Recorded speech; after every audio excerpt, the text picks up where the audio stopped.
Hi friends, welcome to விதைகள் study centre. இந்த session எதை பற்றினது அப்படின்னா, ஏப்ரல் மாதம் ஃபுல்லும் நீங்கள் குரூப் 1 குரூப் 2 மெயின்ஸ்க்காக நீங்கள் டெய்லி ஒரு கொஸ்டின் ப்ராக்டிஸ் எடுத்துட்டு இருக்கீங்க. டெய்லியுமே ஜூமில் வந்து ஃபீட்பேக் வாங்கிட்டு இருக்கீங்க இல்லையா?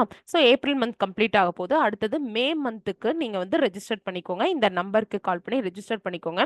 ஏன்னா ஒருத்தருக்கு ரிவ்யூ வந்து ஒரு 10 மினிட்ஸ்க்கு மேலே சார் எடுக்கிறதுனால நம்ம ஒரு மினிமம் ஒரு 30 பேர் மட்டும்தான் நம்ம ஆட் பண்ணிக்க போகிறோம். ஆல்ரெடி ஏப்ரல் மந்த்தில் இருக்கிறவங்க ரெஜிஸ்டர் பண்ணிட்டு இருக்காங்க.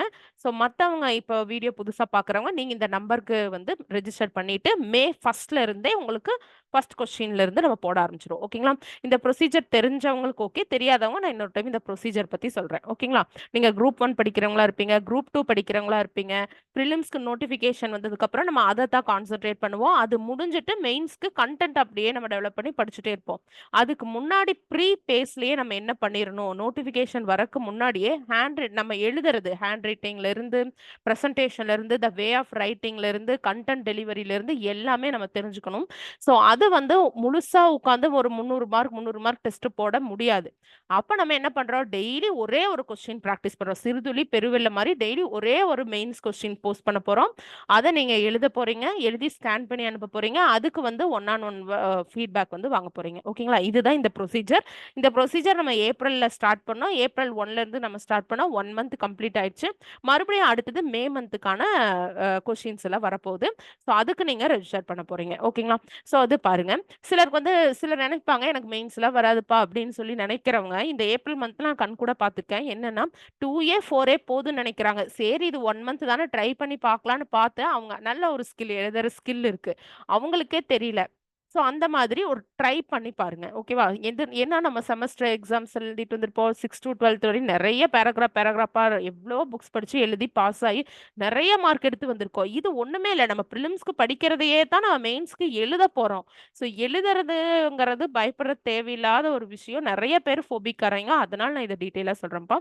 ஸோ என்ன பண்ணுவோம் அப்படின்னா, மண்டேல இருந்து பார்த்தீங்கன்னா சாட்டர்டே வரையிலும் உங்களுக்கு 6 கொஸ்டின் வரும். காலையில 10 மணிக்குள்ள டெலகிராம் குரூப்ல வந்து போஸ்ட் பண்ணிடுவோம். ஸோ வாரம் வந்து பார்த்தீங்கன்னா 6 கொஸ்டின் வரும். நீங்க வந்து அதுல ஏதாவது மிஸ் பண்ணிட்டீங்கன்னா 7வது நாள் நீங்க எடுத்து எழுதிக்கோங்க. ஓகேவா? ஸோ ஏப்ரல் மந்த்ல வந்து 7 ஞாயிற்றுக்கிழமை போட்டோம். But as per your request படி பார்த்தீங்கன்னா 6 எழுதுங்க. இதுல ஏதாவது மிஸ் பண்ணியிருந்தீங்கன்னா சண்டே எழுதி ஃபீட்பேக் வாங்கிக்கோங்க. அந்த வாரத்துக்கு தான் நீங்க அந்த வாரத்திலே முடிக்கணும். ஏன்னா ஒரு ரெஸ்ட்ரிக்ஷன்ங்கிறது இல்ல அப்படின்னா நமக்கு யாராவது ஃபாலோ பண்ணணும் இல்லையா? இல்லைன்னா நம்ம அப்படியே விட்டுருவோம். ஸோ நீங்க இந்த டே 1ல இருந்து டே 6 வரையிலும் கம்ப்ளீட் பண்ணல அப்படின்னா நீங்க கட்டாயமா டே 7th that is Sunday you have to complete it and get reviewed. ஓகேங்களா? அடுத்து பாருங்க, 10 மணிக்குள்ள கொஸ்டின் போட்டுருவோம் இல்லைங்களா? ஸோ எவ்வளோ எழுதுறது, ஒரு கொஸ்டினுக்கு எவ்வளோ எழுதுனா ஒரு 15 மார்க் தான் கொஸ்டினா நீங்க கன்சிடர் பண்ணி எழுதுங்க. 2.5 பேஜ் எழுதுங்க. இல்லைன்னா 67 லைன் வந்து எழுதுங்க. இந்த மாதிரி லைன் வந்து கவுண்ட் பண்ணிக்கோங்க. ஸோ நீங்க நார்மலா உங்க ரூல்டு நோட்லயே எழுதலாம். பட் இது பார்த்தீங்கன்னா நமக்கு ஒரிஜினலா டிஎன்பிஎஸ்சில குடுக்குற அதே ஸ்பேஸ் அலைன்மெண்ட் இருக்கும். இன்னுமே ஆக்சுவலி இவங்க பழைய இதில் எழுதியிருக்காங்க. இன்னுமே வித் வந்து அதிகமா இருக்கும் அதுல. சரிங்களா? ஸோ அதுல நீங்க எழுதுனீங்கன்னா உங்களுக்கு பெஸ்ட்டா ப்ராக்டிஸ் ஆகும். ஸோ அப்ப 15 மார்க்குங்கும் போது எந்த வரையில எழுத முடியும், எவ்வளவு வேர்ட்ஸ் அதிகமா எழுத முடியுங்கிறத இங்கேயே நீங்க வந்து ப்ராக்டிஸ் எடுத்துக்கிறீங்க. இது மாதிரி நீங்க டைமுமே வந்து நோட் பண்ணணும். இங்க நோட் பண்ணியிருக்காங்க பார்த்தீங்களா? ஸ்டார்டிங் எவ்வளோ டைம் எடுத்தீங்க, எண்ட் டைம் எவ்வளோ எடுத்தீங்க அப்படிங்கிற நோட் பண்ணி நீங்க எழுதிக்கிட்டீங்கன்னா உங்களுக்கு போக போக ஸ்பீட் குறையும். இந்த டைமிங் டிஃபரன்ஸ் குறைய குறைய உங்களுக்கே ஒரு கான்ஃபிடென்ட் வந்து பில்ட் ஆகும். சரிங்களா? அதனால அது நோட் பண்ணிடுங்க. அதுக்கப்புறம் எழுதின கொஸ்டின் பேப்பரை இந்த மாதிரி இவங்க அனுப்பிச்சிருக்காங்க பார்த்தீங்களா? இந்த மாதிரி பிடிஎஃப் நீங்க அனுப்பிட்டீங்க அப்படின்னா உங்களுக்கு ஜூம் லிங்க் கொடுத்துட்டு நீங்களே வந்து டைம் சூஸ் பண்ணிக்கலாம். உங்களுக்கு வந்து ஃபீட்பேக் வந்து சார் கொடுத்துருவாங்க, மேமும் கொடுத்துருவாங்க. சரிங்களா? இந்த மாதிரி. ஸோ இது 16ல எழுதினது. இப்போ இந்த மாதிரி டைம் ஸ்லாட் 7 மணிலிருந்து 8:55 வரையிலும் உங்களுக்கு டைம் அப்படின்னு சொல்லி சார் கொடுத்துருவாரு. நீங்க எது வேணா சூஸ் பண்ணிக்கலாம். அந்த குரூப்ல போட்டுக்கலாம். 8 o'clock ஜெயஸ்ரீ, ராக கவ்யா 8:10 இந்த மாதிரி நீங்க என்ன டைம் வேணா ஃபிக்ஸ் பண்ணிக்கலாம். நீங்க இந்த டைமுக்குள்ள எந்த டைம் வேணா ஃபிக்ஸ் பண்ணி நீங்க ஃபீட்பேக் வந்து வாங்கிக்கலாம். அதுவுமே உங்க கன்வீனியன்ட் டைம். அந்த டைம்ல வர முடியலைங்கும் போது ரெக்வெஸ்ட் பண்ணீங்கன்னா அதுக்கப்புறமும் சார் கிட்ட ரெக்வெஸ்ட் பண்ணீங்கன்னா அதுக்கப்புறமே ஃபீட்பேக் வந்து நீங்க வாங்கிக்கலாம். It is very flexible only. அதுக்கப்புறம் பார்த்தீங்கன்னா ரிவ்யூஸ்ல டைம் இப்போ நான் காமிச்சேன் இல்லையா, அது உங்களுக்கு கொடுக்கும். உங்களுக்கு எது கன்வீனியன்ட்டான டைமோ அந்த டைமை நீங்க வந்து சூஸ் பண்ணிக்கலாம் அப்படின்னு சொல்றாங்க. இது எல்லாமே டெலகிராம் மெசேஜ் தான் வந்து வரும். ஓகேங்களா? சரி. அடுத்தது பார்த்தீங்கன்னா இது எல்லாமே ஜூம் ஆப்லேயும் சொல்லிடுவாங்க. மேம் ரிவ்யூ பண்ணாங்க மட்டும் அவங்க அவங்க 24 ஹவர்ஸ் சர்வீஸ்ல இருக்காங்க. அவங்க ஸோ டிஎஸ்பியா இருப்பாங்க. அவங்க வந்து பார்த்தீங்கன்னா வாய்ஸ் நோட் கொடுத்துருவாங்கப்பா. அவங்க மட்டும் வாய்ஸ் நோட் கொடுத்துருவாங்க. மற்றவங்க யார் ஃபீட்பேக் கொடுத்தாலும் உங்களுக்கு வந்து ஜூம் வழியா வந்து கொடுத்துருவாங்க. சரிங்களா? ஸோ இவ்வளோதான். ஸோ இதில் ஏதாவது டவுட் அப்படின்னா நீங்கள் எனக்கு கேட்கலாம். அடுத்தது இந்த கொஸ்டின் யூபிஎஸ்சி ஸ்டாண்டர்ட் இருக்குமானா கிடையாது. நம்ம டிஎன்பிஎஸ்சி குரூப் 1 குரூப் 2 மெயின்ஸ்க்கானதை மட்டுமே அதுக்காக தான் டிசைன் பண்ணியிருக்கிறோம் அப்படின்னு சொல்கிறோம். சரிங்களா? ஸோ இவ்வளோதான். ஸோ டோட்டலாக ஒரு மாசத்துல பார்த்தீங்க அப்படின்னா 25+ கொஸ்டின்ஸ் வந்து நீங்க ப்ராக்டிஸ் பண்ணிடுறீங்க. டெய்லி ப்ராக்டிஸ் பண்ணும்போது நம்ம கொடுக்குற கொஸ்டின்ஸ் எல்லாம் ப்ரீவியஸ் இயர் கொஸ்டின், அந்த அதிகமாக கேட்கக்கூடிய வாய்ப்பு இருக்கிற கொஸ்டின்ஸ் இந்த மாதிரி தான் இருக்கு. அப்ப நீங்க கண்டென்ட் லெவல்லையுமே பில்ட் ஆயிக்கிறீங்க. உங்க ப்ரிலிம்ஸ் ப்ரிப்பரேஷனையோ இல்ல மெயின்ஸ் ப்ரிப்பரேஷன்லயோ உங்க டைமையோ ரொம்ப எடுத்துக்கிற ப்ராசஸ் இது கிடையவே கிடையாது. ஓகேங்களா? 10 நிமிஷம் எழுத போறீங்க. அதுக்கு ஒரு 15 நிமிஷம் ஸ்பெண்ட் பண்றீங்க. இல்ல எனக்கு இந்த கேள்வி சுத்தமாவே ஐடியாவே இல்ல அப்படின்னா, உங்களோட ஆஸ்பிரன்ட்ஸ் எழுதி இதே குரூப்லயே போட்டு விட்டுருவாங்க. ஒரு வாட்ஸ்அப் குரூப் இருக்கு இல்லைங்களா? அதே குரூப்லயே போட்டு விட்டுருவாங்க. அத நீங்க பார்த்துட்டு, ஓ! இப்படியா? அப்படின்னு ஒரு ஐடியாக்கு நீங்க தாராளமா பார்க்கலாம். ஓகேங்களா? ஸோ இந்த மாதிரி அடிச்சுலாம் எழுதக்கூடாதுன்னு சொல்லுவாங்க. ஏன்னா பார்த்தோனே இப்படி அலைன்மெண்ட் இருக்கு. ஸோ எடுத்தோனே நமக்கு நல்லாவே தெரிஞ்சிரும். ஓவர் ரேட்டிங் எழுதணும் அப்படின்னா.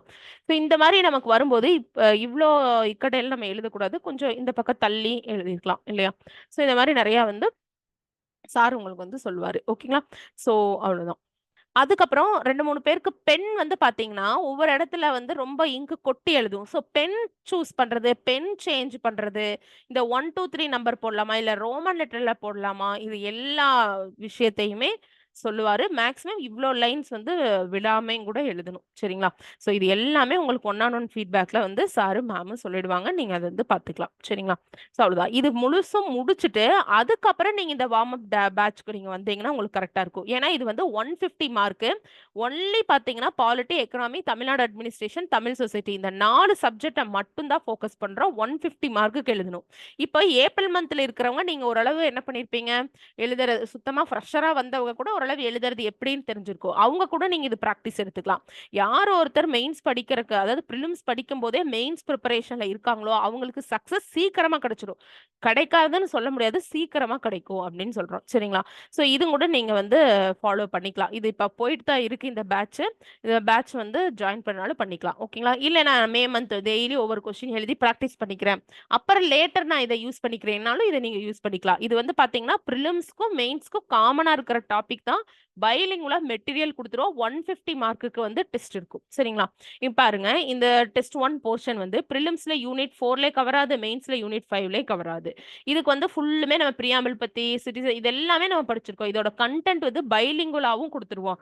ஸோ நான் தமிழ்ல இருந்து இங்கிலீஷ் மாத்துறேங்கிறவங்களுக்கு கூட இது ரொம்ப கம்ஃபர்டபுளா இருக்கும். இந்த மாதிரி நீங்க எவ்வளவு டெஸ்ட் எழுத போறீங்கன்னா 10 டெஸ்ட் எழுத போறீங்க. 4 சப்ஜெக்ட்ல இருந்து which is common for prelims and mains for both group 1 and group 2 இருக்கும். சரிங்களா? சரி, இதுக்கு என்ன பண்ணணும் அப்படின்னா நீங்க எனக்கு ரெஜிஸ்டர் மட்டும் பண்ணிருங்க ஃப்ரெண்ட்ஸ். ஏன்னா நான் ஒரு டோட்டலா மேக்ஸிமம் 30 பேர் மட்டும்தான் இந்த மே மந்த்துக்கு வந்து நான் எடுக்க போறேன். அப்பதான் கரெக்டா கொண்டு போய் ஃபீட்பேக்லாம் கொடுத்து, ஏன்னா நீங்க ஃபீட்பேக் மட்டும் கேட்குறாங்க, பட் அதை ப்ரிப்பரேஷன் எப்படி பண்றதுங்கிறதும் ஒவ்வொருத்தங்க டவுட் கேட்குறீங்க. ஸோ அதுக்கே வந்து டைம் கரெக்டா இருக்கு. ஸோ ப்ராப்பரா நாங்களும் பண்ணணும் இல்லைங்களா? ஸோ அதனால மேக்ஸிமம் நான் 30 பேர் தான் எடுக்க போறேன். எனக்கு இந்த நம்பருக்கு ரெஜிஸ்டர் பண்ணுங்க. ஏப்ரல் மந்த்ல இருக்கிறவங்க ஒரு 15 பேருக்கு மேலேயே வந்து ரெஜிஸ்டர் பண்ணிட்டாங்க. இன்னொரு 15 பேர் தான் நான் எடுக்க போறேன். ஸோ இந்த வீடியோ சண்டே வரும். நீங்க பார்த்துட்டு எனக்கு இந்த நம்பருக்கு வாட்ஸ்அப் மட்டும் பண்ணி ரெஜிஸ்டர் பண்ணிக்கோங்க. ஓகேங்களா? Thank you friends. All the best.